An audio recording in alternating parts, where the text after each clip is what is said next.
Alléluia. La Pentecôte, symbole de l'unité et de la communion. Chers amis et chers téléspectateurs, les questions doctrinales sont assez délicates dans le cours de l'enseignement de la parole de Dieu. Et en cela, nous devions nous appesantir dans le cadre de cette livraison sur ce que nous révèle la doctrine de la Trinité. La doctrine de la Trinité sur laquelle Dieu, quoiqu'unique, existe sous trois facettes. C'est-à-dire Dieu le Père, Dieu le Fils et Dieu le Saint-Esprit. En effet, en Colossiens 1,15, déjà, c'est-à-dire la révélation a été claire selon laquelle le Fils existait avant même d'être révélé d'abord à l'homme, révélé aux êtres et aux choses. Jésus-Christ existait déjà au jour même de la création. Premier-né de la création, ça veut dire que la continuation de Dieu, c'est-à-dire vis-à-vis d'abord de l'univers et des nations. Et oui, nous savions que la question du Saint-Esprit intrigue beaucoup de personnes, surtout que les gens se demandent pourquoi parler du Saint-Esprit à part, de Dieu à part et du Fils à part. Et oui, nous sommes au rendez-vous d'abord de l'explication doctrinale, et puis ceci nous amène à déterminer qu'est-ce que le Saint-Esprit au juste. Le Saint-Esprit, chers amis et chers téléspectateurs, peut être exprimé dans l'apologie de la puissance active de Dieu. Dieu est esprit, personne ne le voit. En effet, nous avions d'abord un rempart de séparation entre Dieu et nous. Ce rempart-là, c'est le péché, de sorte que Dieu ne pourrait jamais se montrer à nous et de manière physique, non. Nous devions voir Dieu à travers ses actes. D'abord, la puissance de son expression, la puissance de son existence, d'où la puissance active même de Dieu, le Saint-Esprit. Chers amis, nous allons peut-être aller un peu plus au-dedans de cette présentation en nous rappelant que nous devrons avoir à appeler sur la Pentecôte et qui était en réalité le symbole de la communion entre Dieu et entre les hommes et Dieu. Que Dieu vous bénisse. Oui, de manière événementielle, nous devions parler de la Pentecôte et comment la Pentecôte était déjà une réalité avant l'ère chrétienne. Avant même la venue de Christ, il y avait déjà la Pentecôte depuis très longtemps, dans le cours de l'histoire d'abord de l'humanité et même du peuple de Dieu. Mais vous savez, c'est-à-dire que la Pentecôte était déjà perçue dans un premier exposé événementiel comme l'époque où Dieu remettait la loi à Moïse. C'était l'appellation de la première Pentecôte. D'abord les jours de la remise de la loi, d'abord de Dieu, par Dieu à Moïse. Voyez-vous.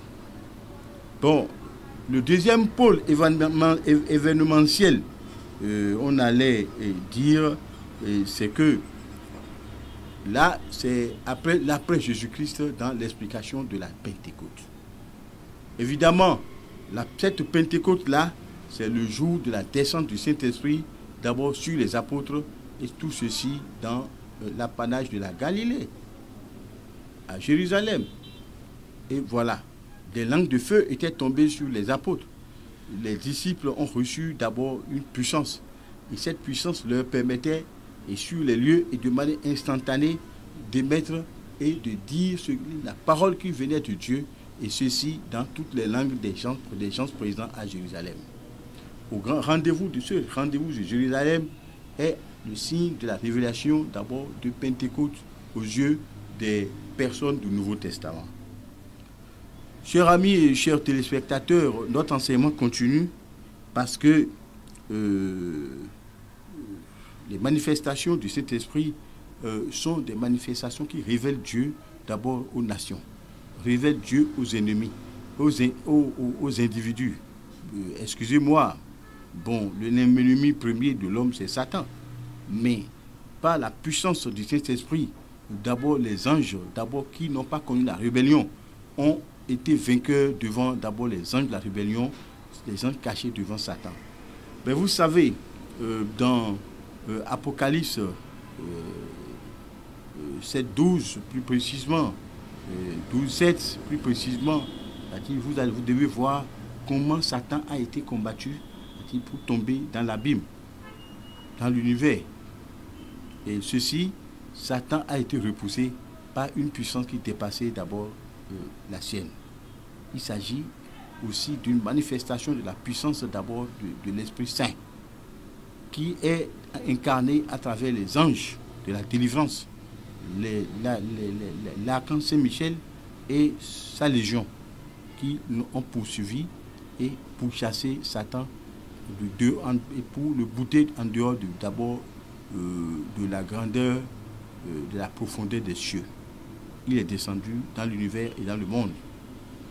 Dieu soit loué, il n'existe plus au ciel. Le ciel est vidé d'abord de sa passion pour être réservé aux enfants de Dieu. Que Dieu vous bénisse. Vous savez, je disais qu'avant Jésus-Christ, la manifestation du Saint-Esprit était déjà une chose patente. Oui, nous le savions. Cet esprit avait été si vivace que tous les hommes qui ont connu l'histoire d'abord des relations humaines avec Dieu ont compris que Dieu a agi à leur côté et en leur faveur à partir d'une puissance. C'est cette puissance que nous continuons d'appeler la puissance du Saint-Esprit. À la création déjà, la puissance du Saint-Esprit était vivace parce que Dieu est esprit. Mais Dieu, étant esprit, va agir par un autre esprit qui est encore une continuation de son premier esprit. Et cet esprit-là, c'est l'Esprit Saint. Mais vous savez, avant la création, l'univers n'avait pas de forme. Ah non, l'univers n'avait aucune forme. Si nous prenons notre Bible dans Genèse chapitre 1, verset 2, nous allons bien comprendre que la terre était informe et vide. L'univers était informe et vide. L'esprit est que la seule première des choses qui existaient, des réalités de l'existence, c'était la puissance, la présence du Saint-Esprit de Dieu. L'Esprit de Dieu mouvait sur les eaux, mouvait dans l'abîme. Et Dieu cria, Dieu disait, à partir de sa parole, Dieu ordonnait à l'Esprit d'agir. Et cet esprit devrait commencer à exister de manière visible au niveau de la physique et matérielle. On dit, Dieu a dit que la terre fut, la terre a été, que le jour vint et le jour vint également, que la nuit vienne, la nuit était venue également. Dieu a dit que les vents, grands vents, existent, les grands vents sont venus. Dieu a dit que les oiseaux commencent par venir et naître. Les oiseaux ont été créés. Les animaux ont été créés. Les grands arbres ont été créés. La faune, la flore, tout ceci a existé et a commencé par exister à partir de la parole. À partir de la parole de Dieu manifeste à travers le Saint-Esprit.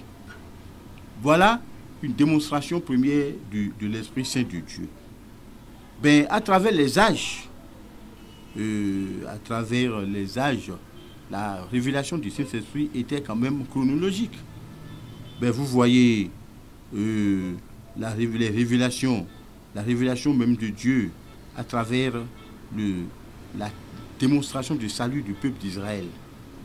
Tous les grands mystères qui ont été manifestés à partir de la main de Moïse, de la parole de Moïse, et ont permis de délivrer d'abord les enfants d'Israël. Et ça, cette puissance n'était plus une puissance d'homme, c'était la puissance de Dieu, c'est-à-dire laissée à la disposition des nations. Alors, Moïse, avec son bâton devenu serpent, a englouti les serpents des magiciens. Cela veut dire que l'Esprit de Dieu L'esprit par lequel Dieu agit est au-dessus d'abord de l'esprit des hommes, de l'esprit du monde. Et oui, la révélation du Saint-Esprit sur le plan prophétique était aussi une réalité c'est-à-dire une réalité très profonde, parce que de manière futurologique, c'est que tous les prophètes ont annoncé d'abord l'avenir de toutes les nations à travers la puissance de Dieu. Mais comment Dieu a mis l'ordre, c'est-à-dire dans les choses, pour que cet événement se passe après l'autre événement, et tout ceci aura été prophétisé. Prophétisé par les prophètes. Et oui, Ésaïe, déjà 900 ans avant Jésus-Christ, avait prophétisé pour prophétiser sur la venue du Messie, par exemple. C'est-à-dire celui qui viendra sauver l'humanité. Effectivement, ça s'est bien passé. Parce qu'en Ésaïe chapitre 11, c'était bien révélé qu'un tronc sortira, qu'un rameau sortira du tronc d'Isaïe. Ce tronc d'Isaïe, c'est-à-dire ce rameau-là, c'est Jésus-Christ. Et qu'il portera sur la domination. Et oui, c'est Jésus-Christ. Dieu d'amour, Dieu de puissance. C'est-à-dire, nous sommes en train d'enseigner ces choses parce que tu es en nous. C'est-à-dire, avec une puissance. Cette puissance-là, c'est ta puissance sainte du Saint-Esprit. Nous devons révéler les autres facettes d'abord de l'enseignement sur le Saint-Esprit. Et puis, d'où le Saint-Esprit devrait rester, c'est-à-dire un esprit d'union. Parce que tout ce qui est fait en Dieu, dans le Fils, se manifeste dans le Saint-Esprit pour caractériser l'unité, d'abord la symbiose, c'est-à-dire qui existe entre les trois réalités qui ne sont en même temps que la révélation d'une seule réalité. Cette réalité, c'est Dieu, le Créateur du ciel et de la terre. Et oui, en cela, nous devons révéler que le Saint-Esprit et l'Église universelle, par exemple. Le Saint-Esprit dans l'Église universelle, j'ai toujours démontré l'Église pas comme un édifice, ni un regroupement quelconque, non. C'est l'ensemble de ceux qui ont la foi en Jésus-Christ en commun. Maintenant, tous ceux-ci-là forment une seule et même famille. Et ils sont vivaces entre eux et puis autour d'eux-mêmes à partir de la puissance du Saint-Esprit. Et oui, chers amis, chers téléspectateurs, le Saint-Esprit d'abord dans l'Église universelle est le signe de la véritable lumière. D'abord que Dieu insinue au cœur des hommes pour pouvoir le découvrir lui à travers ses refaits. Oui. Et le Saint-Esprit est le gage de la révélation mystérieuse de la suprématie de Dieu. C'est-à-dire Dieu est au-dessus de l'univers. Dieu est le créateur de l'univers. Dieu est le créateur des êtres. Il est d'abord le premier point, c'est-à-dire existant avant toute autre, c'est-à-dire forme d'existence. Et oui, le Saint-Esprit nous révèle parce qu'à partir du Saint-Esprit, nous découvrions d'abord dans nos cœurs d'abord l'existence même de Dieu. Et puis, les amis, le Saint-Esprit et les serviteurs de Dieu. Quelle est la relation entre le Saint-Esprit et les serviteurs de Dieu? À travers les serviteurs de Dieu, il y a le symbole de la révélation secrète de Dieu à travers ces missionnaires-là. D'abord, ces missionnaires ont la parole de connaissance. Ces missionnaires ont la parole des miracles. Ces missionnaires ont l'abnégation d'abord de dominer le monde. Ces missionnaires de Dieu, ils sont d'abord des véritables serviteurs et des serviteurs qui, à travers une nécessité de communion, devront bénéficier d'abord de la grandeur et de la présence continue du Saint-Esprit.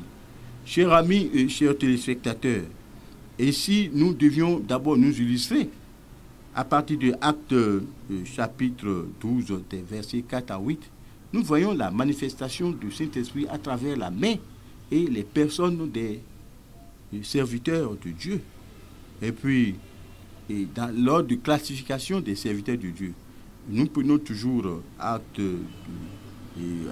12 et chapitre 12, les versets 28-29, c'est-à-dire la classification des officiants ministériels dans la maison de Dieu. Chers amis et chers téléspectateurs, nous ne devions pas parler d'abord de la puissance du Saint-Esprit et qui est un esprit de communion et de symbiose entre d'abord Dieu et l'homme. Dieu se révèle aux hommes à travers le Christ. Mais le Christ est au-dessus de l'Esprit Saint parce que cet Esprit Saint qui est utilisé par son Père, est utilisé par le même Fils, qui n'est pas différent du Père. Jésus-Christ est le même hier, aujourd'hui, éternellement. Bon, ça a été dit par Paul aux Hébreux.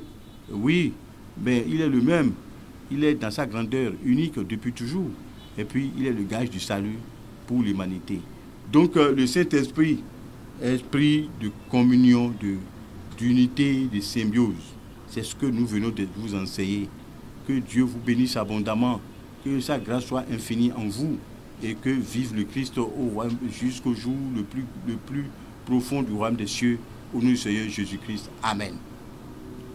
N'hésitez pas à liker la vidéo si elle vous plaît et si vous êtes nouveau sur la chaîne, n'oubliez pas de vous abonner et d'activer la notification pour ne rater aucune de nos prochaines vidéos. Oshofa Prise TV. Tout pour la gloire de l'Éternel, Dieu de Shofa.